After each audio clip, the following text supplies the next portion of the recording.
There were once 25 tin soldiers, all brothers, because they all came from the same old tin spoon. They were shoulder arms, eyes front, that's how they were, and they wore splendid red tunics and blue trousers.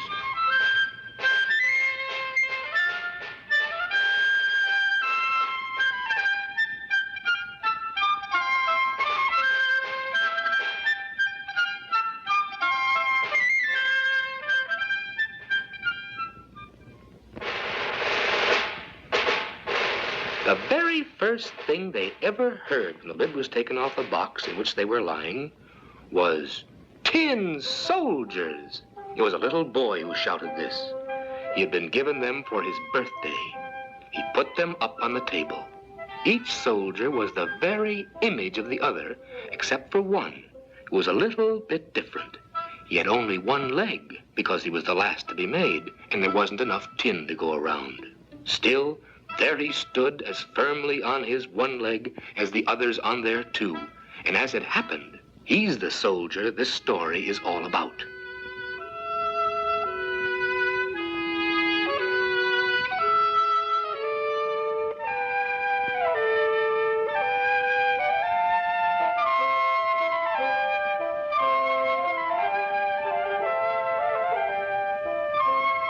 There were a lot of other toys on the table where the tin soldiers had been put. But the one you noticed first was a beautiful castle. Through its tiny windows, you could see right into the rooms. In front of it were some small trees standing around a little mirror, which was supposed to represent a lake, with wax swans reflected in it as they swam. Everything was very pretty, and yet the prettiest of all was a little lady who was standing at the open door of the castle. She was wearing a skirt of the clearest muslin and a narrow blue ribbon draped over her shoulder like a scarf, with a glittering spangle in the middle. The little lady was holding up both her arms. You see, she was a dancer, and besides, she had kicked one of her legs so high in the air that the tin soldier couldn't make out where it was, and imagined she only had one leg like himself. That's the wife for me, he thought to himself. But she's so grand. She lives in a castle. I've only got a box, and there are 25 of us to that. It's no place for her. All the same, I must see if I can get to know her. Then he lay down at full length behind a big box that was on the table, because from here he could keep his eyes on the elegant little lady who continued to stand on one leg without losing her balance.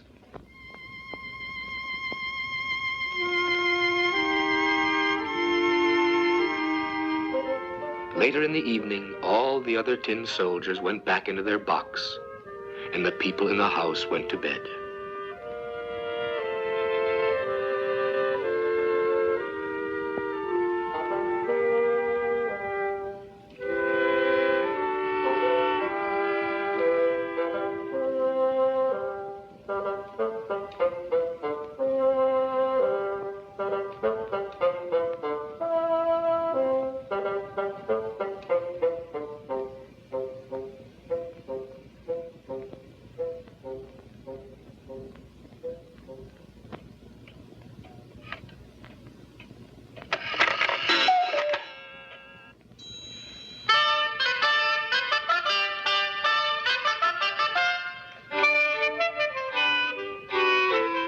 And now, the toys began to play games, visiting, fighting, and dancing.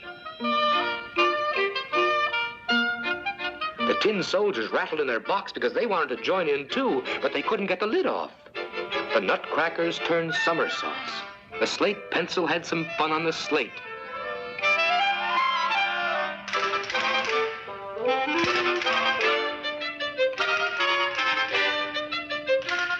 And there was such a noise that the canary woke up and began to join in with some twittering in verse.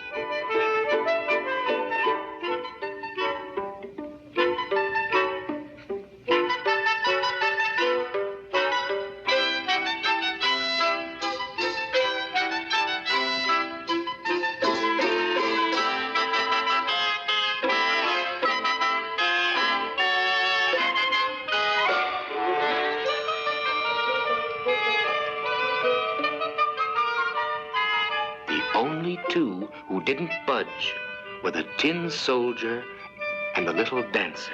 She stood perfectly upright on tiptoe with both arms stretched up while he was just as staunch with his one leg. His eyes never left her for a moment.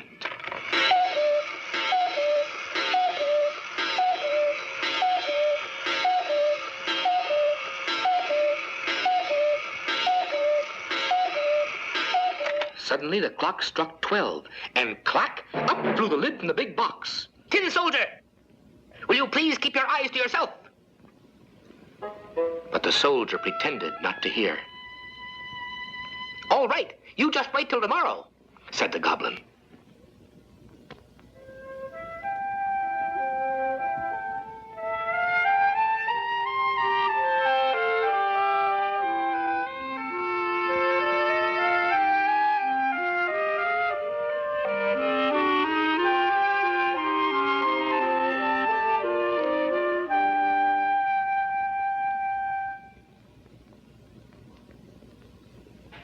And when tomorrow came and the little boy got up, the tin soldier was put away by the window.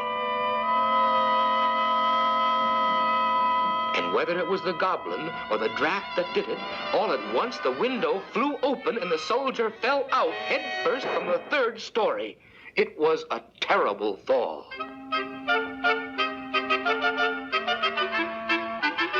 The maidservant, the little boy, came down directly to look for him, but although they very nearly stepped on him, they never saw him. If only the tin soldier had called out, "Here I am," they would have found him easily enough. They didn't think it would be right to shout out as he was in uniform. Presently, it began to rain, more and more heavily, until it was a regular downpour. When it was over, 2 street boys came by.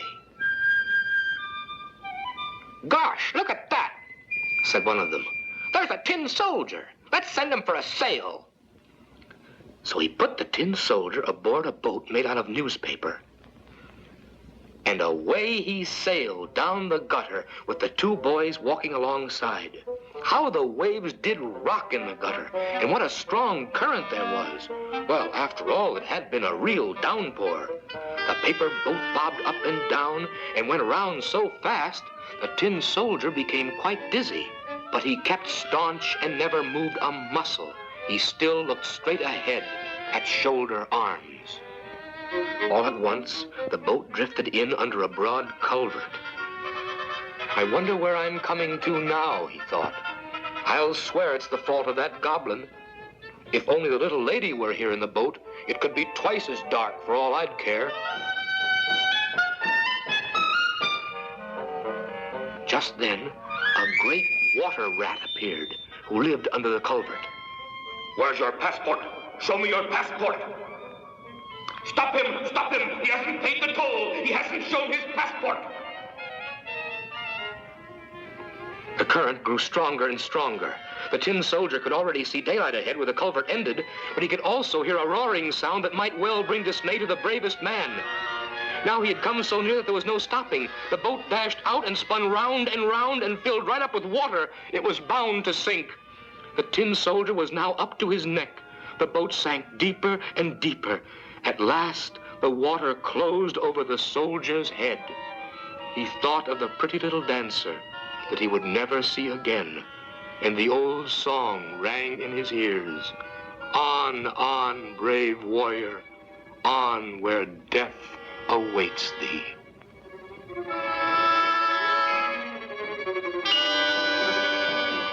All of a sudden, he was swallowed by a large fish. Oh, how dark it was inside. Even worse than it was in the culvert. But the tin soldier was still staunch, still at shoulder arms as he lay at full length. The fish darted about, making the most terrifying twists and turns. At last, it lay quite still. A light flash went through it, and it was broad daylight. And someone called out, "A tin soldier!" The fish had been caught, taken to market and sold, and here it was in a kitchen. The maid picked up the soldier by the waist with her 2 fingers and carried him into the parlor, where a little boy wanted to see this extraordinary man who'd been traveling around inside a fish, although the tin soldier felt no pride in it. Then he looked around and, well, what wonderful things can happen. The tin soldier found himself in the very same room he had been in before. There they were, the same toys on the table, the same beautiful castle, with the same pretty little dancer who still stood on one leg and kept the other one high in the air. She, too, had been staunch. The tin soldier was so moved that he could have wept tears of tin, only, well, that would not have been right. He looked at her and she looked at him, but neither of them said a single word.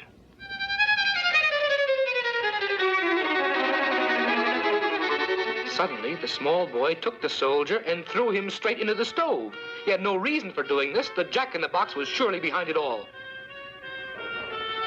The tin soldier stood in a complete glow. The heat that he felt was tremendous, but whether it came from the actual fire or from love, he had no idea. He looked at the little lady. She looked at him, and he could feel that he was melting. But still he stood staunchly at shoulder arms. Then a door opened.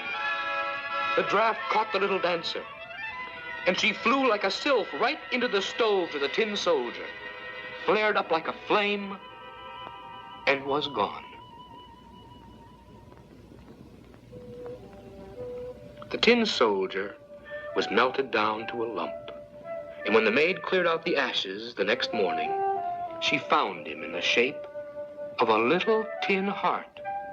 But all that was left of the dancer was her spangle, and that was burnt as black as coal.